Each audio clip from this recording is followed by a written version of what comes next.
You are listening to Mining Stock Education. But it's getting more and more difficult now because this is a totally different bull market in the sector than we had 20 years ago. I'm Bill Powers. This is Mining Stock Education. Thanks for tuning in. I'm speaking today with David Erfle from Junior Miner Junkie with the Y.com. David, welcome back onto the program, and let's talk about Equinox Gold acquiring, if you could call it that, Calibre Mining, or some say Calibre Mining. You used to be a Calibre shareholder. What's your thoughts here? Yeah, thanks for having me on, Bill. Always great speaking with you. As soon as I saw it last night, I was like, well, if I was an Equinox shareholder, I'd be pretty happy because my cost just went down, and my cash flow just went up, my production just went up. And if I was a Calibre shareholder, I don't think I'd be too happy because basically this is a takeover. They're calling it a merger of equals, but it's basically a bigger company that is having problems taking over a smaller company that has been pretty much firing on all cylinders.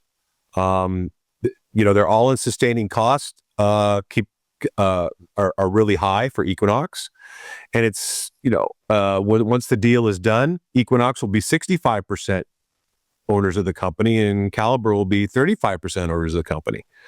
And as far as another company coming along and making a better offer for Calibre, I don't see that happening either, because the break fee is huge. I mean, it's $85 million for I think it's, let me take a look here. The break fee for Calibre is $145 million, and $185 million, and the break fee for Equinox is $145 million. So I don't see another offer coming along.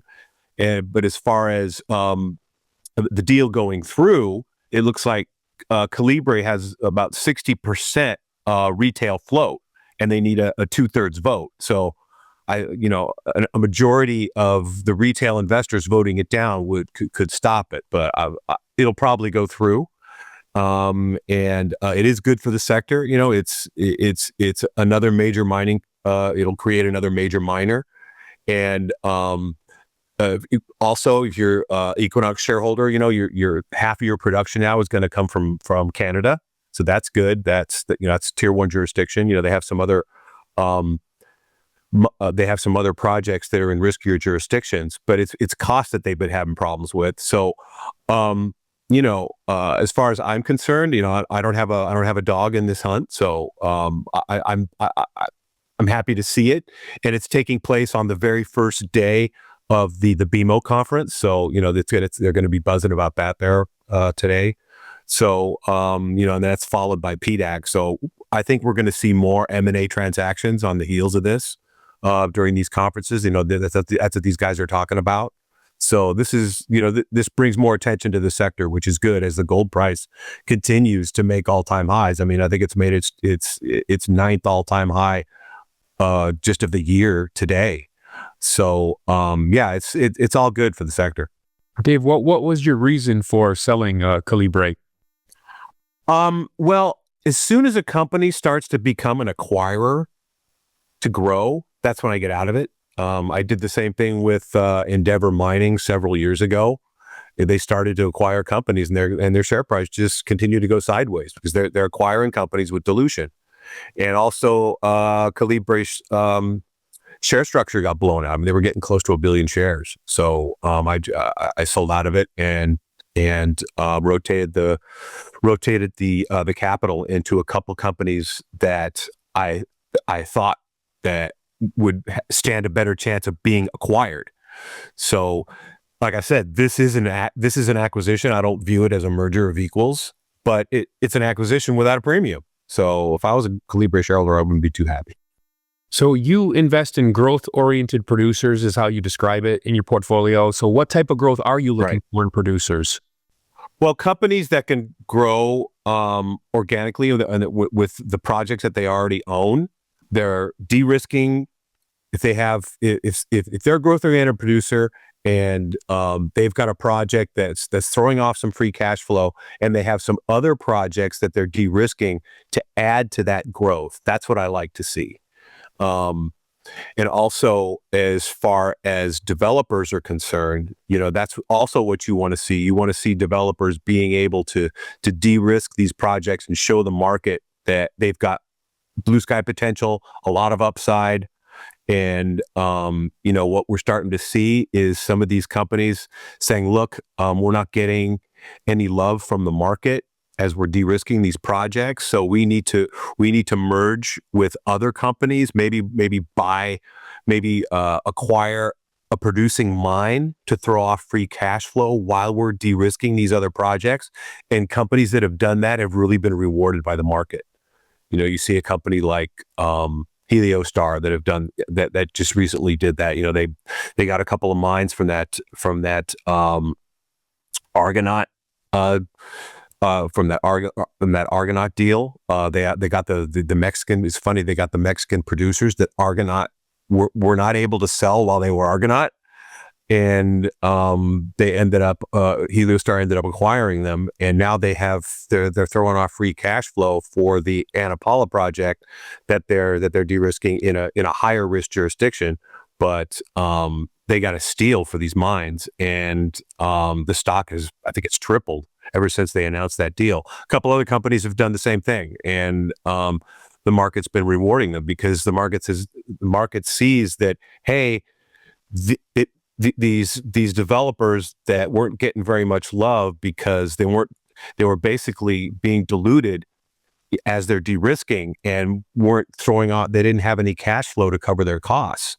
So it was just basically a race for these companies to basically dilute the least amount as they could while they're not having any free cash flow to cover their costs, and their stock pretty much not going anywhere, but their share count was rising at the same time. So that's not good. So basically, when you have these companies that see that problem and they go out and they acquire a producing asset, it doesn't even have to be a lower cost quartile producing asset.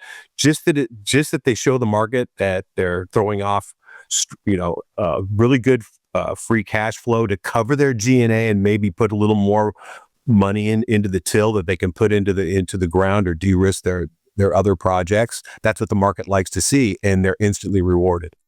So Discovery Silver was rewarded in the market for their Porcupine Complex acquisition. And do you think because the market is saying, okay, they have the technical know-how with the guys that have been from that area and they're financed, so we're going to, give it the premium as a result? Absolutely. That's a company that my shareholders and I have been in for a while. We were fortunate to have the stock triple on us, and we sold a third, and now we're sitting with a risk-free position. So when this happened to Discovery, it was a big win because basically the stock was handcuffed by Mexico permitting, right? I mean, they're trying to get an open pit permit in a country where there's been, just a lot of bad press about Mexico not giving out any open pit permits. But with the new Sheinbaum administration, if they've already gotten the open pit concession, which they had, then they're eventually going to get their permit.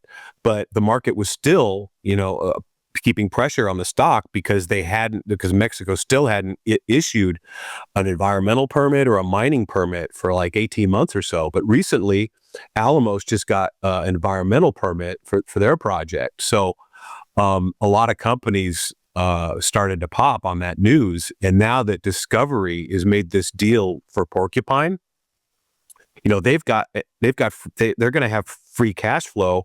And as far as the Cordero permit is concerned, they're not in a rush. Sure, they want to get it as soon as possible, but their stock is no longer handcuffed by the company getting that permit. They know they're going to get it eventually, and it's a fantastic project. The community wants it. The province wants it. So and as far as Mexico is concerned, they need mining, and the Sheinbaum administration took a look at their balance sheet, and they're like, of course, we've got to start issuing some of these permits, and there's some other companies also that need underground permits that they're more likely to get them sooner than the next open pit permit. So yeah, I mean, it was a very good deal for Discovery. I mean, they got it for like $26 an ounce on the ground for a producing asset. So that was a great deal for them. So gold is hitting all-time highs, but most of the gold producers aren't. Newmont reported earnings. What were some of your takeaways of that, Dave? And maybe give us your major gold producer commentary too, please. Yeah, sure. Basically, the market was waiting to see what Newmont was gonna show for their Q4 results, but more importantly, what it was going to show in their guidance for their all-in sustaining costs for 2025. So the company, they announced a very strong Q4. They brought their cost down for the quarter. They had a 115% increase in free cash flow. They beat analysts' estimates. But as far as the all-in sustaining cost for 2025, during the conference call, they basically said that that they're going to be guiding all-in sustaining costs for 2025 at $1,620 per ounce, and that is higher than what the market expected. So basically, it gave a cue to the market that, hey, we've had 6 strong weeks of positive gains in the GDX and the GDXJ. The GDX ran up to 13-year resistance at that 42, 43 level for the last 2 weeks now. You've had back-to-back reversal candles from that area. That's really strong resistance, and that's also where the GDX got up to when gold ran up to $2,000 an ounce. So basically, the market said, okay, this is time to start taking some profits. So we're having some consolidation of those 6 weeks of gains, but we didn't have a strong red candle down like Newmont did the last time it announced earnings and shocked the market for all-in sustaining costs going from like $1,450 to over $1,600 for Q3. So they're just guiding for higher costs for next year, and hopefully they'll beat that estimate. I mean, you want to under promise and over deliver, but that 1620 all-in sustaining cost level is what kind of spooked the market into taking more profits, I think, in the mining sector on Friday and today also. But we saw the weakness being bought today. So if the gold price alone isn't enough to bring a lot of inflows into the sector, is it going to be improving economics with these producers? Yes, I mean, it is. We've already seen, of course, the best miner on the planet, Agnico, had another really strong quarter, and they're guiding for all-in sustaining costs at $300 lower than that. So, of course, their stock is being rewarded. They continue to make all-time highs with the gold price.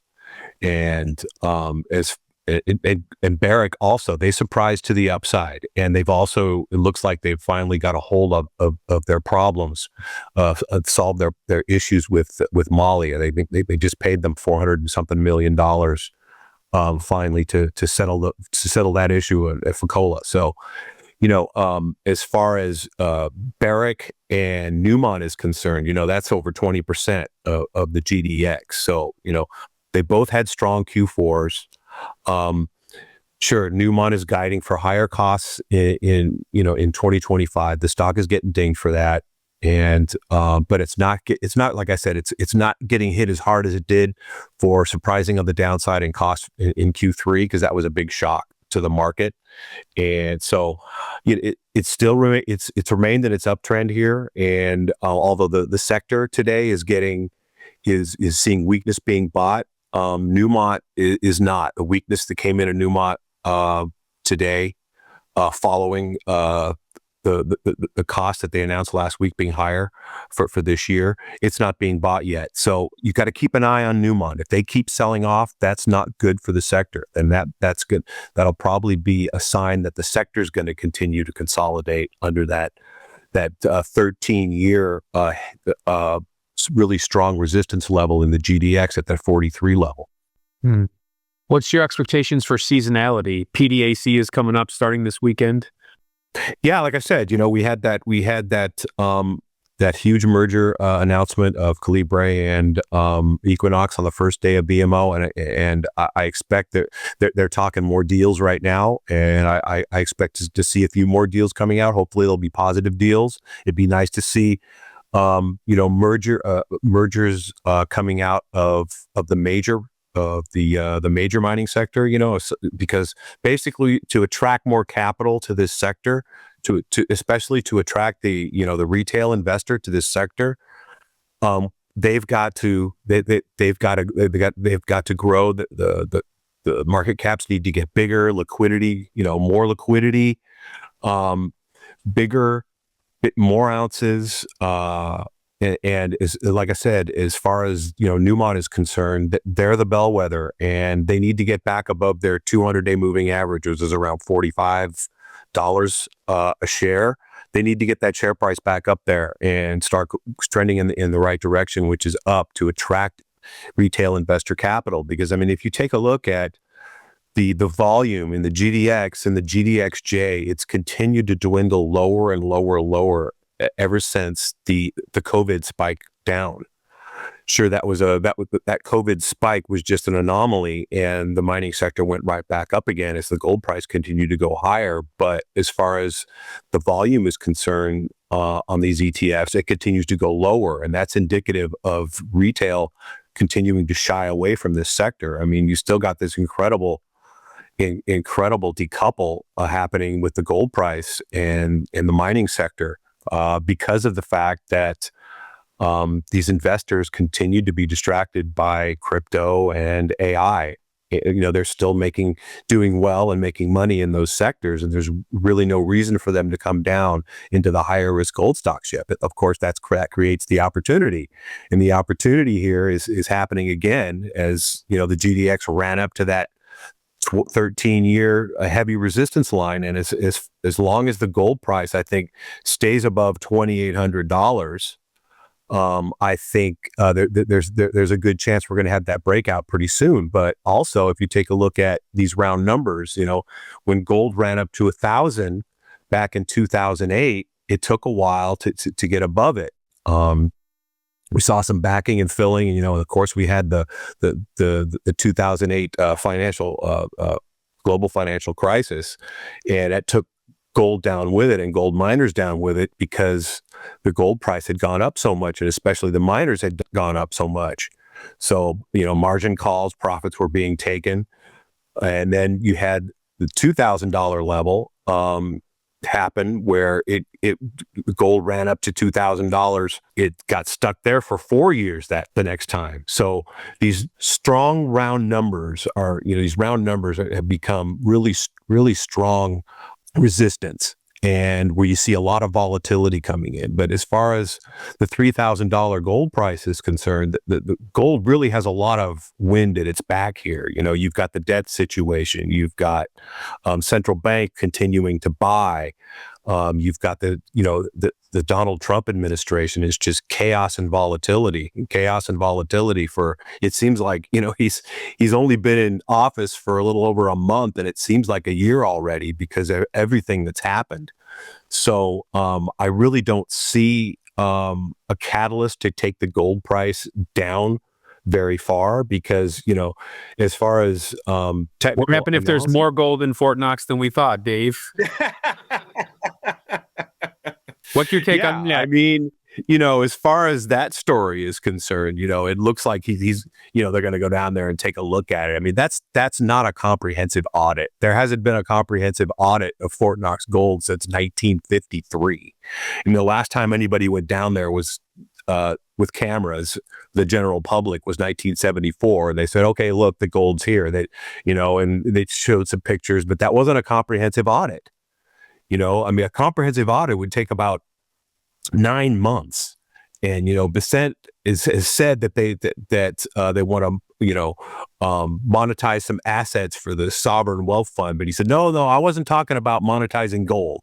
But, and then Trump says he wants to go down and take a look and see if the gold's there. So, you're getting mixed messages from the administration as far as, if they're going to revalue this gold, because it's still on the books at $42.22 an ounce, right? So, and even if they did monetize it at spot prices, it would be another $750 billion, which is like a drop in the bucket as far as the debt's concerned, So,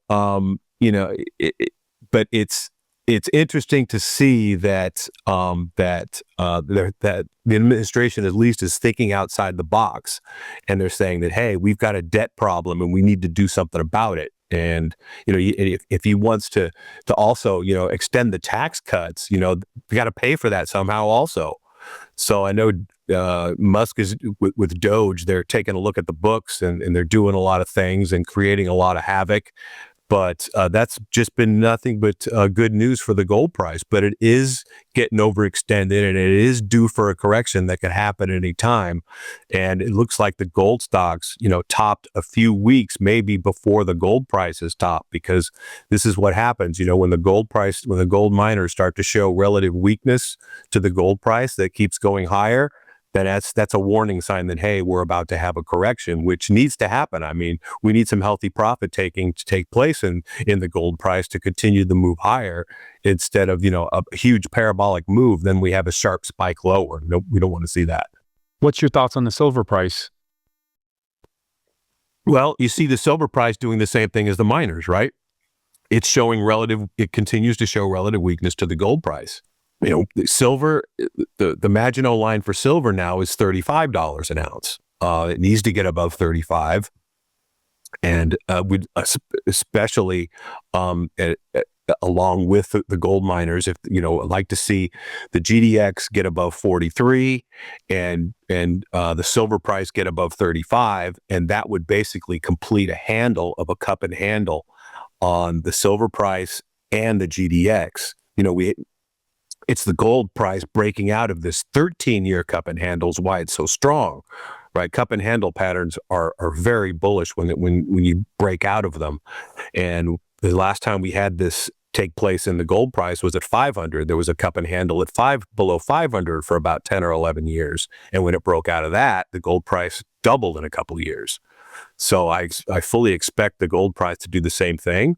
And it's already gone up considerably. It's gone up almost $1,000 since that cup and handle breakout, and it's going to consolidate those gains along the way. But we still haven't had the miners or silver really move along with the gold price yet. Sure, we've had some solid gains in stocks, especially recently. It's outperforming the stock market like 5-1, the miners, and the gold price is outperforming the stock market. That's good.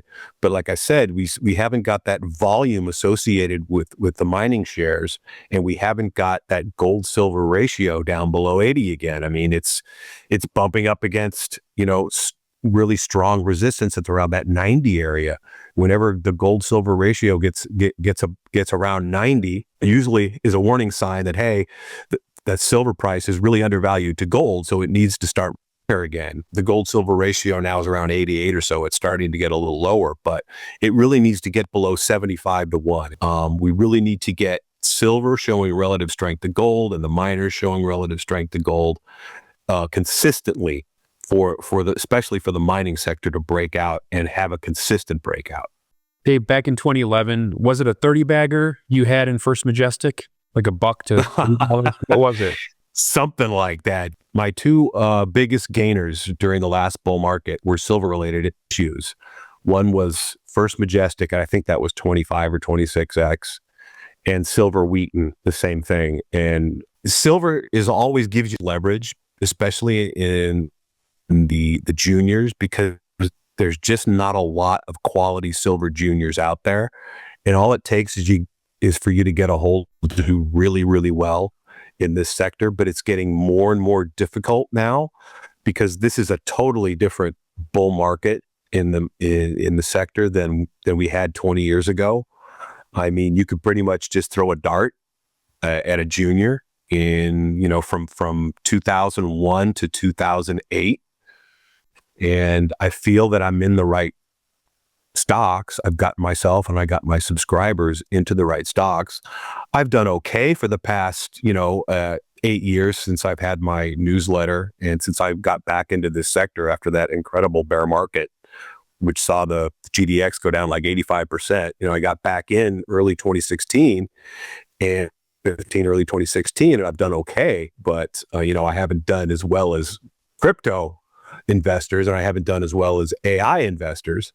But I feel a move like that is coming because you've got an incredibly overbought situation in the stock market. I mean, even Warren Buffett doesn't know what to do with his cash. He's got so much cash and he doesn't even know what to invest in now. And I understand he's about to leave. He's 94 years old and he's about to hand over the reins to somebody else. But still, Berkshire Hathaway has the most cash it's ever had.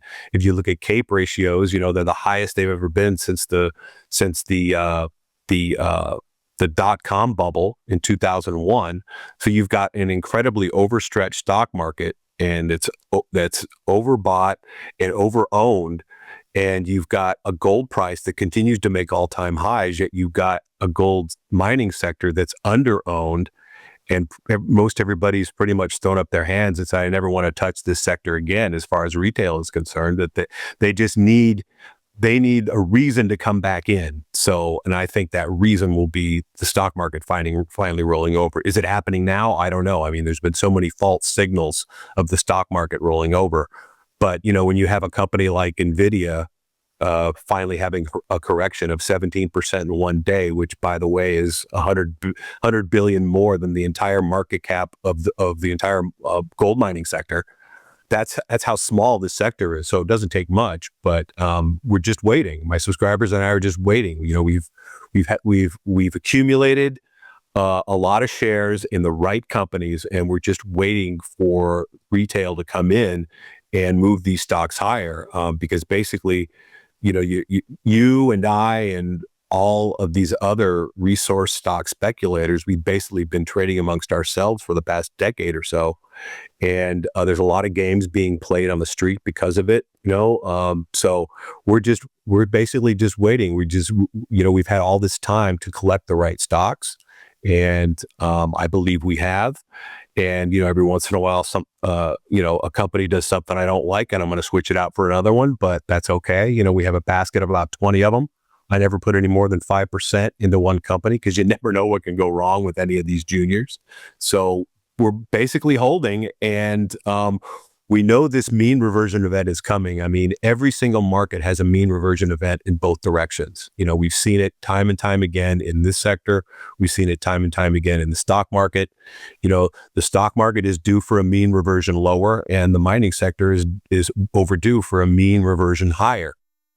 And my point in asking about that 30 bagger from First Majestic, Dave, is because really for all the effort and now years and opportunity cost, it's not worth it for a 3 bagger, is it? Like, you need some of those 5, 10, 15 baggers to make this work. You do. But, my view is I'm not going to get into any company, and I do tons of research before I even think about getting into a stock. I've had stocks sit on my watch list for several years before I even think about getting into them. I follow them, I watch them, I talk to the management. And Dave, you exit stocks and enter back in. I was reading your newsletter this week. You entered back into one that I remember you writing about like in 2017. Yes. Yeah, I've even done that before. So, so I have to see at least 3 times upside potential in the next 2-3 years, or else I'm not going to touch it. Because it's high risk, high reward, right? So, but of that thinking, even if you just have a couple of 2 or 3 baggers, but the other ones, maybe 5 or 6, go 6, 7, 8, 10, 20 times higher, you're going to do really, really well. And you also, if in the 20 stocks that I own, if I bat 350, 400, I'm fine. If I get 3 or 4 out of 10 that do really well, and maybe I have to switch out one, don't do so well, or I lose some money on one, it's no big deal, because in the end, by the time, this sector finally takes off and these companies really start to move, then it's worth your while. But you have to get into the right ones now. You're not going to get that dart thrower's move where it's going to bail you out of your mistakes, I don't think, because capital is still very stingy, and it's not cheap anymore. banks are being more picky, investors are being more picky, and in financing these companies. So you just have to pick the right ones, and you have to stay on top of them.